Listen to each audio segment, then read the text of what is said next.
एक छोटे से गांव में एक पुरानी हवेली थी। लोग कभी उसके पास नहीं जाते थे। कहा जाता था कि वहां रात को अजीब आवाजें आती थी। एक दिन चार दोस्त राज, सुमित, विधि और प्रिया ने तय किया कि वे हवेली में रात बिताएंगे। रात का अंधेरा छा गया और उन्होंने अपने टॉर्च के सहारे हवेली की ओर बढ़ना शुरू किया। हवेली का दरवाजा धीरे धीरे खुला और अंदर अंधेरा गहरा था। सभी ने हिम्मत जुटाई और अंदर गए। दीवारों पर पुरानी तस्वीरें थीं, जिनमें लोगों के चेहरों पर डरावनी मुस्कान थी। जैसे ही उन्होंने एक कमरे में कदम रखा, अचानक दरवाजा बंद हो गया। सुमित ने कहा, यह मजाक नहीं है, हमें बाहर जाना चाहिए। लेकिन दरवाजा बंद था और कोई आवाज सुनाई नहीं दे रही। तभी उन्हें नीचे से कोई खुरचने की आवाज सुनाई। प्रिया ने कहा, यह क्या है?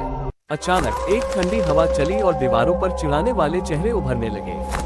निधि की चीख गूंजी, हमें यहाँ से निकलना है। लेकिन जब वे दरवाजे की ओर दौड़े तो उन्हें एहसास हुआ कि दरवाजा अब नहीं था। वो चारों अब एक कमरे में थे, चारों ओर अंधेरा और खौफ। तभी एक खतरनाक हंसी गूंजने लगी। राज ने कहा, मैंने सुना है जो यहाँ आते हैं वो कभी लौट नहीं पाते। सुमित की आंखों में डर था, हम क्या करेंगे?